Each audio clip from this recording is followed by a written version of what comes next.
where is Tom Lonigan? Is he here? He's out making Okay. deals. Oh, he's out. Way Okay. in the back. He was talking with Nina Blackwood, one of the original MTV VJs earlier, and it's really cool to have. I mean, it's cool to have everybody here, but it just reminds me of this time in my life when I remember my 11th birthday party, and we actually. We interrupted the festivities of this party to go watch a world premiere music video of Rick Springfield. This is how much MTV meant at the time. It was like the festivities. My mom didn't know this at the time, but we were playing Spin the Bottle. These were good festivities. That's how much MTV meant to us. So it's really cool to have Nina here. Yeah. That's going on the bio on the website. Thank you, guys. Thank you. So it is absolutely fabulous to have everybody in this room. Thanks everyone for being here. So what I'm going to do is say a few thanks first, and then get into a few remarks and have a little toast. Let me start by thanking the mayor, my colleagues on the council, city staff. This is a group that not only supported the festival, but it's been actively participating in the festival since its inception.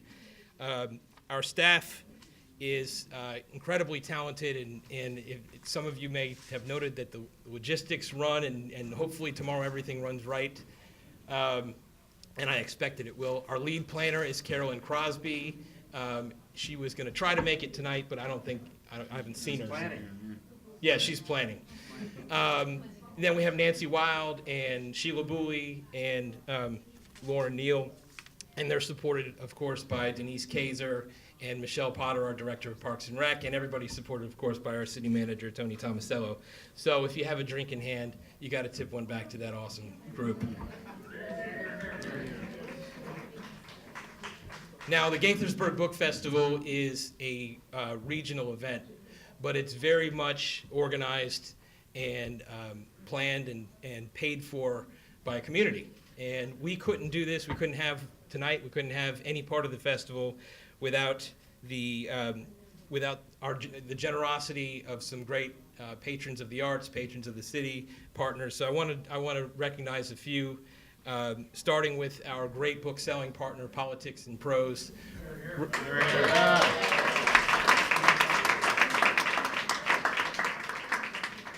Working with them is like working with royalty. Writopia Lab and the Writers Center are running our workshops tomorrow. We have the Washington Independent Review of Books, which is a great exchange of book reviews online that a lot of us participate in. The Children's Book Council, we're an official event of Children's Book Week this year and next year. A few others, Gaithersburg Germantown Chamber of Commerce, Montgomery Community Media, who's out here taping tonight, Mid-Atlantic Federal Credit Union, Capital Bank, the New Crown Community, the New Spectrum at Watkins Mill Community, Hess Construction and Engineering, MedImmune, Novavax, Linnos and Blocker, Whole Foods, and many others who you'll see on the slide here and you'll see in your programs. By the way, there are programs everywhere, you can pick them up. So listen, when you see one of our sponsors, thank them, toast to them. Authors sign their books with cheer, okay? Give them a round of applause.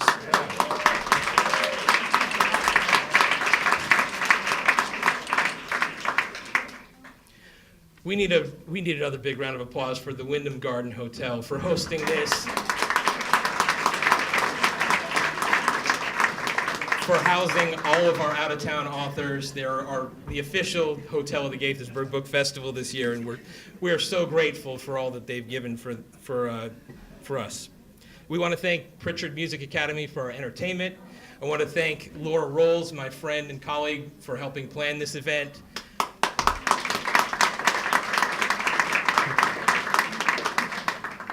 I want to thank Robin Ferrier. Where's Robin? She's somewhere. Okay. Robin for doing the PowerPoint for us.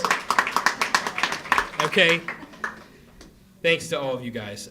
So I want to recognize the Gaithersburg Book Festival Committee. This is a group that works all year round to plan both tonight and tomorrow. It's an amazing group. Raise your hand if you're on the committee. Okay.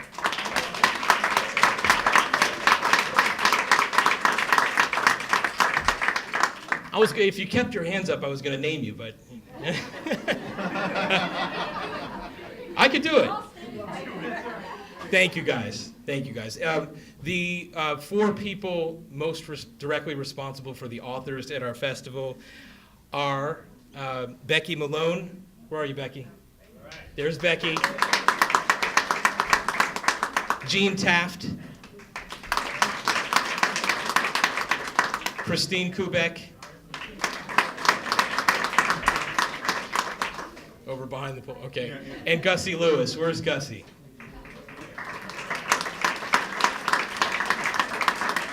Gussie's a former employee at Politics and Prose, and we stole her away right upon her retirement. We had to get her. I want to. By the way, the author recruitment team. I wasn't finished. You guys do a fabulous, amazing, spectacular job. I'm so thrilled with the authors that are here tonight, and even more with us tomorrow.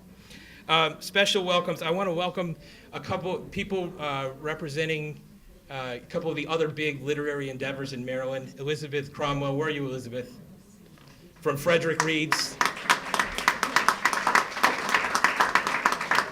And have we seen Andrea Lewis? Is she here? Yeah, there's Andrea. Okay, One Maryland, One Book. You know, Andrea was telling me the Library of Congress has this center for the book, and each state has its own center. And Andrea is like the only member of the center she's the center of the book for Maryland. So thank you, Andrea, for being here. Industry Insight, is Beth Ann Patrick in here? No, we thought she might be here. Okay, we're not welcoming her yet. How about John Mutter? Is John here? Yeah, okay. John Mutter, the publisher of Shelf Awareness, great inside industry e-magazine that comes every day, and we all read it religiously. So thanks for being here, John. Is Hank Stuver in here? Okay. All right, so, and I don't see Ron Charles either. So, okay, we're going to go right on to the next one. And the next one, it's an incredible thrill for me to welcome Mitchell Kaplan here. Mitchell.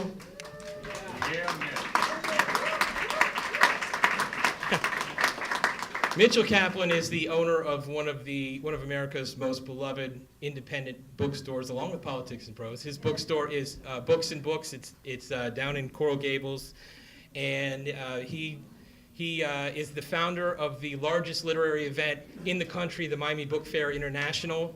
Authors, if you don't know Mitchell, you need to know him after this evening. He's the recipient of a Lifetime Achievement Award from the National Book Foundation, and he's my idol, and he's a fellow Heat fan, so that's even better. So, thank you.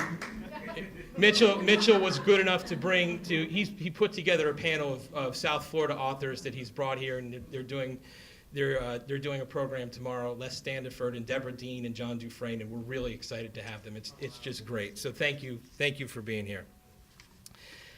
Caroline Levitt, where's Caroline? I know she's in here because I saw her earlier. Here she is. Okay, Caroline. I want to thank Caroline in particular, not only for coming back. She's a returning author from our 2011 festival, but she helped us with our high school short story contest.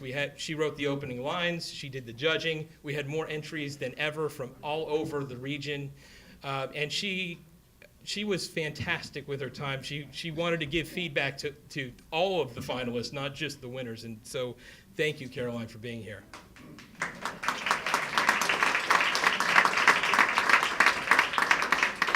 And a few other returning authors. I want to thank Fred Bowen and Brad Parks and Garrett Peck. Garrett's not here tonight.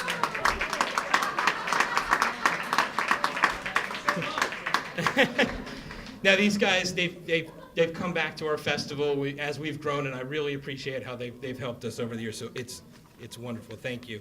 Now I'm not going to introduce all of the authors here that, I can go on all night. I'm excited about all of you, and that's what we have the PowerPoint for.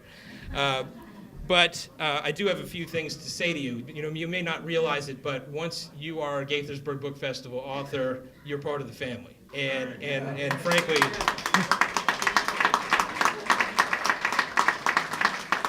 this isn't in a weird way or anything, but I now pronounce you GBF author for life. So Mazel Tov. To all of your author spouses, thank you for allowing the authors to be here. We know who really controls things, so thank you. And for everybody who helped us with any sort of promo, spreading the words, telling your friends, recruiting other authors, we're aware of it. We thank you. We're paying very close attention to all social media, so thank you. And that's all my thanks, but I want to get into a couple remarks and talk about sort of why we're here. Writing is obviously a solitary activity, and we have this vision. You're in a secluded room and somewhere in your house, and it's dark and it's quiet except for the glow of the screen and the clack of the keyboard. And you sit down and you're just in your underwear and you start putting out this great. Now don't laugh. There's not a person in this room who wouldn't work in their underwear if they were allowed to do it. Seriously, it's admirable. It's admirable. So anyway, you sit down in this solitary room and you work for hours and countless hours, and you go through this research, both external and this internal self-exploration, and you synthesize it all and you build these new worlds for us. And so we read, and reading is also a solitary activity, and often done in underwear too, I suppose. But we're the better for it. There's a trend here, isn't there? Yeah. Yeah. You see, I'm riffing. Yeah. So we're the better for it. Now, the Gaithersburg Book Festival, like all author events, is that magical opportunity where we can take these two sort of castaway groups, readers and writers, off their respective islands and unite them so they have a chance to get to know each other and develop a deeper understanding. But what makes the Gaithersburg Book Festival different? Well, first off, I would say we're not driven by book sales. Now, that's not to say you're not going to sell books tomorrow. There's going to be plenty of books sold. Book sales are great. I'm a capitalist. It's fine. But we're here to celebrate your work and your impact on our world. And even beyond that, we are shaping a culture. Your stories, your characters, your journalism, your humor, your eloquence, your wisdom, your art. With you, we're bringing the world to our community. Ann Patchett said a year or so ago, reading is a vital means of imagining a life other than our own, which in turn makes us more empathetic beings. And I'll add, by extension, better citizens, and that's the big picture. So now, some of you have had the opportunity to see your work take on a life of its own. Maybe, and some of you will see it, even if you haven't seen it. Maybe you see a stranger reading your book on a train, or maybe you set off on a Kickstarter campaign to raise $5,000 to self-publish your book, and it turns out you make $30,000 out of it. That actually happened to one of our authors. Or your book cracks the top 200 on Amazon. Not to say we're shopping on Amazon Politics and Prose. We're looking at the rankings, okay? They're good for rankings. Or ABC decides to adapt your novel before it's even out yet. Or Baz Luhrmann and Jay-Z call you to collaborate. These things can happen, and these sorts of things have happened to people in this room. Well, tomorrow, all of you have a chance to see your work take on a new life. As I said, we're building a culture in Gaithersburg, Montgomery County, suburban Washington, D.C. We're building it around your work. So tomorrow at the festival, I want you to look closely at the people who are there. Listen to what they're saying. Take note of the questions that they're asking. if you look closely, you're going to see they're bringing, each one of them, they're bringing your work to life in countless new and different ways. So my committee and I set out to do more than just build a literary event. We wanted the community to stop and take a day to think about life's great questions, and think about history and digest the emotional truths that are there in good literature, and just celebrate the joyous pleasure of reading. And with your good work and your generosity of time for being here, we are fostering a generation of book lovers, and not just a young generation, all generations. And the way I look at it is citizens of empathy and perspective and understanding. So sometime in the near future, it'll be, you'll be done promoting whatever book you're promoting right now, and it'll be back to work time, and you'll be back in that secluded room and in the dark and, with the keyboard in your underwear. And, all the work will be before you. All of the external research and the internal self-exploration, it's all going to be before you. And maybe I can only imagine how daunting that must be. Jay-Z and Baz Luhrmann haven't called you yet. And you're thinking, maybe you're a little discouraged. Maybe, is it worth mustering up the effort to do this? And we all have those moments. But I hope when you have that moment, you'll think of Gaithersburg, Maryland, and you'll think of the big picture, and it will, you'll know how much your work means, and the words will begin to flow. So, with that, I wish I had a drink on me. I want to propose a toast. We're concerned how much you're going to talk about underwear if you do have I want to propose a toast based on, inspired by some of your work. Here's to devouring food tonight in the very sensuous, life-affirming way they do it in Jamie Attenberg's The Middlesteins. May our drinking and revelry be inspired by, but fall somewhat short of, F. Scott Fitzgerald and Zelda in Therese Ann Fowler's Z. May you enjoy the evening with the vigor of our mommy bloggers on a rare adult night out. And perhaps for one day, may the Earth's rotation slow down just a little bit, as in Karen Thompson Walker's The Age of Miracles, so that we can spend a little more time enjoying moments together. Cheers.